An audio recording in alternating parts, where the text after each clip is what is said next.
Hello friends, మనం ఈరోజు జీడిపప్పు ఉప్మా ఎలా చేస్తారో చూసేద్దాం. సో అందుకు కావాల్సింది ముందుగా ఒక కడాయి పెట్టుకొని అందులో ఆయిల్ వేసి కొంచెం ఆవాలు జీలకర్ర వేసి బాగా వేయించుకోవాలి.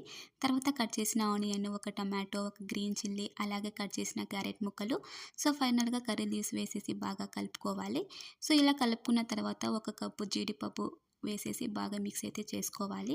ఇది ఇలా మిక్స్ చేసిన తర్వాత ఒక కప్ ఆఫ్ వాటర్ వేసేసి అలాగే కొంచెం సాల్ట్ వేసిన తర్వాత బాగా కలుపుకోవాలి.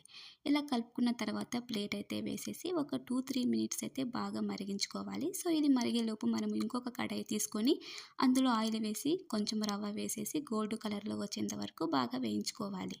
సో ఇది వేయించుకున్న తర్వాత మనము ప్లేట్ అయితే తీసేసి ఈ గోల్డ్ కలర్లో వచ్చిన రవ్వ అయితే వేసేసి బాగా కలుపుకోవాలి. ఒక 2 మినిట్స్ ఉడికించుకోవాలి. తర్వాత కట్ చేసిన కొత్తిమీర వేసేసి బాగా కలుపుకోవాలి. సో టేస్టీ జీడిపప్పు ఉప్మా అయితే ఇలా వస్తుంది.